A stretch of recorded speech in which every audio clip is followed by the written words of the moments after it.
Hi, I'm Mike. Welcome back to Our Wyoming Life, where you have caught us in the middle of getting ready to go out and check on our heifers, which are calving here beginning any day now. The first heifer out there is actually due on the 16th, so we're just one day off, a couple days off from the whole wonderful calving of heifers experience. If you've had a chance to join our newsletter, you may have gotten an email, well, I know you did, that gives you a chance to win $100 from us here at Our Wyoming Life. You can win $100 to spend on any merch, and all you have to do is go in there and put a guess in on which of the heifers you think is going to calve first. As of right now, none of them have calved, but that could change at pretty much any moment. In fact, it could change during this very video.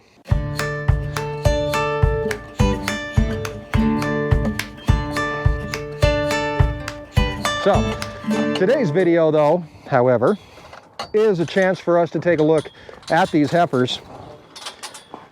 And we're going to be taking a look at what we're searching for when we're worried about checking heifers, which now, basically starting today, I've got to do every few hours because these heifers can be a little bit of a trick.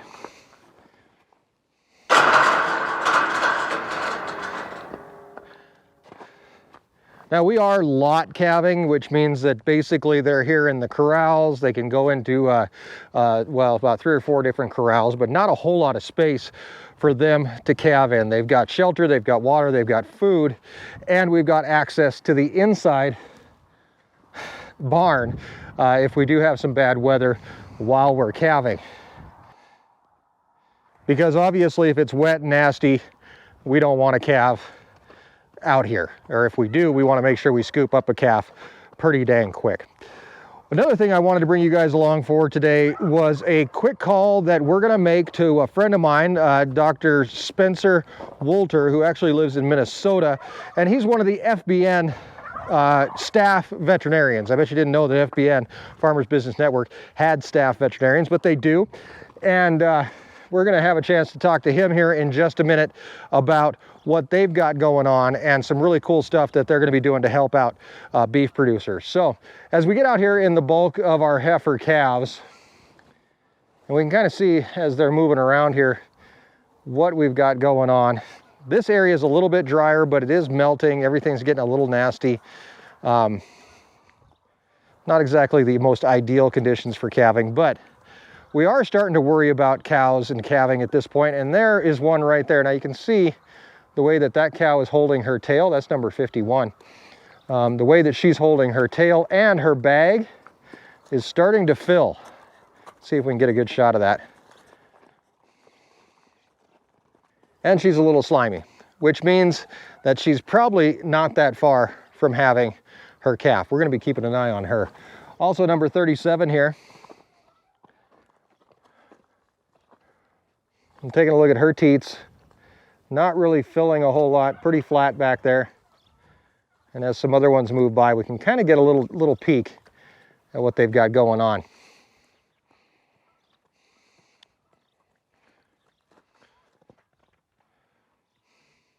We're going to talk about what we're actually looking for when we're out here walking around the heifers. But first, Dr. Spencer Wolter, how are you today? Pretty good, and yourself? I'm doing great, Doc. We're out here checking on these heifers. Is there anything when you're looking at heifers or you're calving heifers, give us a quick tip on working with these first-time moms? Definitely. So heifers, I think, are always the ones that are going to want to throw us a curveball. The thing I'd really watch out for is just making sure that she understands that she had a calf, which I know can sound a little basic, but make sure that she knows that calf is hers. Make sure that calf is sucking right away. You guys should come and watch our beef webinar, but we're going to talk about passive transfer and how important that colostrum is. And that is like the biggest factor you can put on the tool bench for you for fighting scours, is making sure that they get that really, really good high quality colostrum fast. And heifers are the big ones that are end up going to walk away from the calf. So definitely check in on that. And then, yeah, I mean, we can talk about treating scours, but just making sure the heifers know that she has a calf, which sounds silly. I get that. Thank you very much. So coming up for FBN is what they're calling the Beef Lunch and Learn. It's actually March 15th at 12 p.m. Central Time, 12 noon Central Time. Doc, can you tell us a little bit about what the Beef Lunch and Learn entails and what it's going to be like? Yeah, so Dr. Nagorski and myself were talking about just how to keep us on our toes for calving season, making sure we're not forgetting little details. Then we had the idea of like we should have a producer lunch and learn to cover topics that are, very time sensitive. And I think everyone has already started calving or in the middle of calving. So in March, we're going to talk about colostrogenesis, which is a fancy word for basically making the first milk for the heifer, the cow. And then passive transfer and how crucial that is to prevent the calf from scouring and pneumonia and getting those big swollen joints. And then some products that you need to kind of have on your shelf to fight scours when they inevitably will happen. Mother Nature likes to throw a bunch of curveballs. They could have got cold. They could have eaten too much, all sorts of stuff. And that one product we really like is like OGH paste. And the nifty thing about this paste is it's pure antibodies. So instead of giving like an oral antibiotic where you're just going to wipe out all the bugs in the gut, which, there's healthy ones that should be there, this binds just specific bacteria like Salmonella, E. coli, the ones causing our scours, and bind only those, no more and no less. So, but yeah, you guys should tune in to listen to it. I'm kind of excited to kick this off in March with Dr. Nagorski. That makes sense because we don't deal with this stuff every single day. As producers, we're only calving once a year. Vets, they get to see this stuff all the time, and it's really top of mind. As we move throughout our year, different topics are going to come up, and it's very important that we kind of get a little bit of a refresher course. Doc, how do you register for the Beef Lunch and Learn? It's on just fbn.com, and it's pretty simple. I think you just put your name and your email in. And then I know you will probably get a reminder email or text as it comes up this week. But you do have to be a member to watch the webinar. But if you are not a member, it's easy to become one and it's free. So you can sign up to become a member, and then you have access to our webinars, which are going to be always the second Wednesday of every month. And you are planning on doing. And since you guys are doing this every single month, I'm guessing you're keeping it topical. What topics do you have coming up as the seasons move on? Yeah, definitely. So a little nugget I'm going to use in our April meeting is if you kill one fly in the end of March or the very beginning of April, you prevented 90,000 flies in the end of August. Crazy, right? It's a fun fact to have, but that's why it's so crucial that like in April, we're going to already start talking about fly control, right? Let's talk about grass tetany, with everyone anxiously wanting to turn out to pastures, that type of thing. We don't have the topics solidified, but every month, there's all these very time sensitive topics, right? And everyone could use a refresher, especially when it comes to, high meg tubs, right? To prevent grass tetany. You didn't think about that since last April, right? So we want to be the guys there to put all the tools you possibly can in your back pocket. One other question I have for you. Can people ask questions? How is that going to work? Absolutely. Great point to bring up. So we're going to try to keep the actual like lecture part pretty short to like 20, 25 minutes or so. And then we're going to have 30 to 35 minutes of just all questions, right? Also, it's kind of a platform so we can share what we've seen, right? A lot of us doctors travel in many different states and see a lot of different things.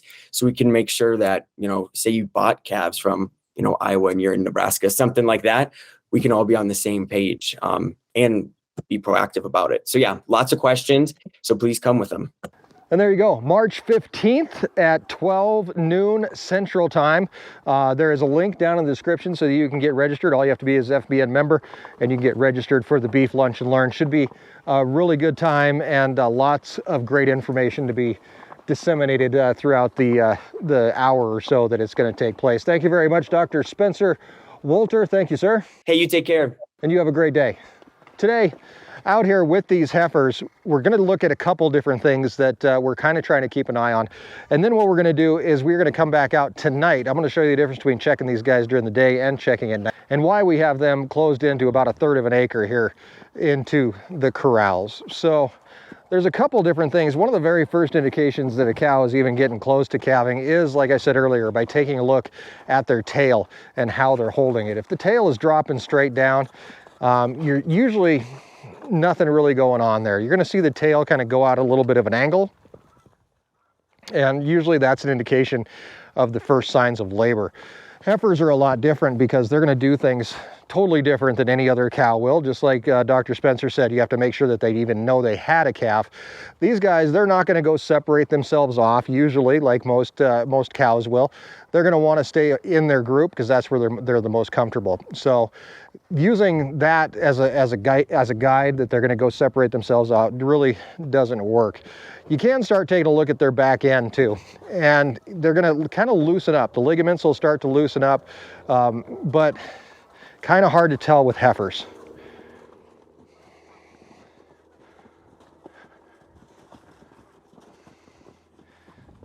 In fact, dealing with heifers is kind of a whole new ball game with these cows.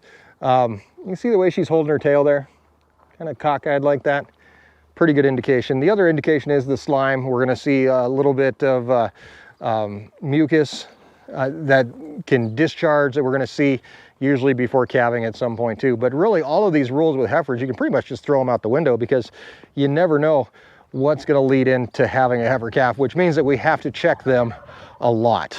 Luckily, that's why we have them here in this enclosed area. And I have a cool new tool that I want to show you guys. This was actually made for us by a subscriber, sent to us, and we're trying it out here for the very first time on Our Wyoming Life. It's what, it doesn't really have a name, but I guess we can call it the calving caddy. This is the calving caddy, for lack of better name. This was made for us by a subscriber. His name's Erin, and it actually just goes right around a 5-gallon bucket. Now you saw probably not too long ago we were talking about FBN's new calving kits. Everything that's in this thing actually, well, almost everything comes in the calving kit. So we've got handles here, we've got chains down somewhere over here, got chains in here. I don't know what I've got up here. I've got things shoved in every single pocket. Got chains in here. What do I got up here? These are tag backs. I've got in this little pocket here. We've got our iodine there, so if we do have to spray down a navel, we've got tags, we've got our tagging gun. Got more tags in here. Got some gloves. There's our handles again, and then some paper towels. The nice thing is, the whole thing can quickly become a seat, because, you know, sometimes there's a lot of waiting when you're waiting for a cow to have a calf. That, I hope, will be extremely handy. We're going to carry it in the gator with us this season, try it out, and see how it works.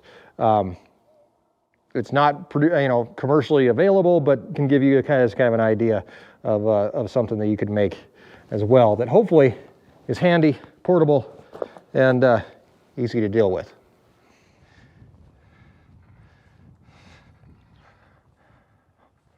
And speaking of easy to deal with, I've had a few people point out that when we preg check, we actually do get a date when we expect a cow to have a calf. Just like number 36 here, her due date is actually March 16th. But as we get a little bit closer to her, we can kind of tell there's nothing going on here. No teats, no bag, no tail, no loosening, no ligaments falling, no nothing. So 36, I'm sorry, but even though on paper you may be the first one due, it's not going to be you.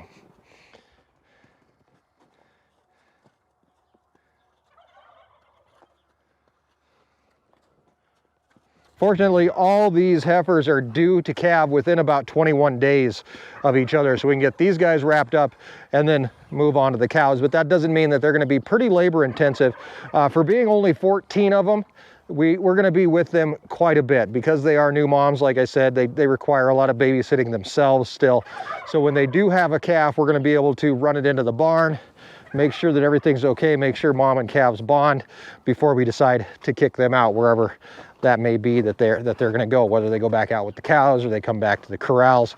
Not quite sure yet, but over time we're going to figure that out. So this is check number 3, I think, for the day. I'm going to bring you guys along just for a little bit of contrast as next time we're going to be out here. It'll be for one of our nighttime checks. And it might just be a little darker. And it is quite a bit darker. That's a bright light. So we're out here, it's about 3 o'clock in the morning. Wind is starting to kick up a little bit, but we do have to check these heifers every few hours because they're gonna try to fool us. So it's pretty simple. All we have to do is just walk through them, try to take a look at everybody and see if there's anybody hiding or that we can't find. Then we might have a little bit of a problem, but it's pretty simple. I'm a little tired, but we're gonna get this done and hopefully we don't have any problems going on. If you notice, I'm actually using a red light. I'll use that most of the time just because it doesn't blind everybody, including myself. Don't lose your night vision if you can help it. I know it looks pretty dark to you guys out here, but even without the light, I can still see enough. Using the red light makes it a little easier.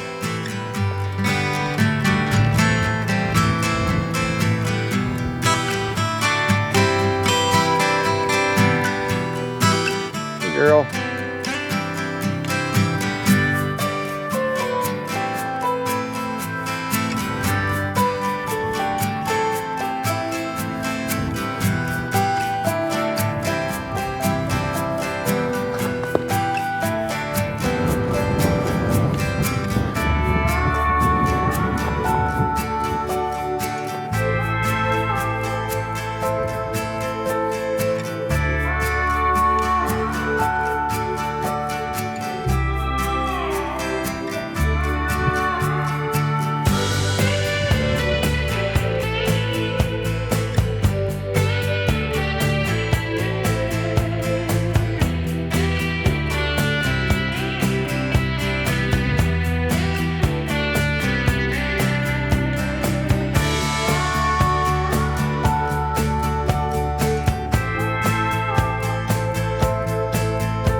Okay, we got one here in the barn.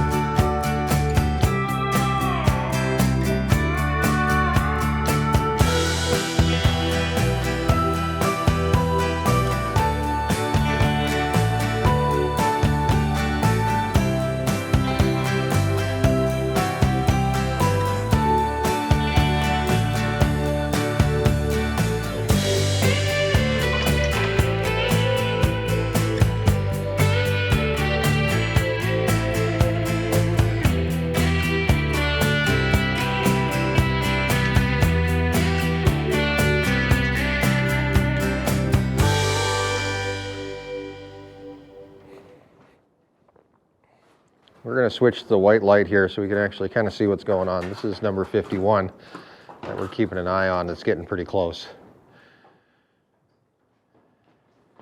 If you notice, she did have herself separated off here in the barn. We're going to continue to keep an eye on her throughout today. And we'll be able to bring you updates as the days go on here. But tonight, everything looks pretty good.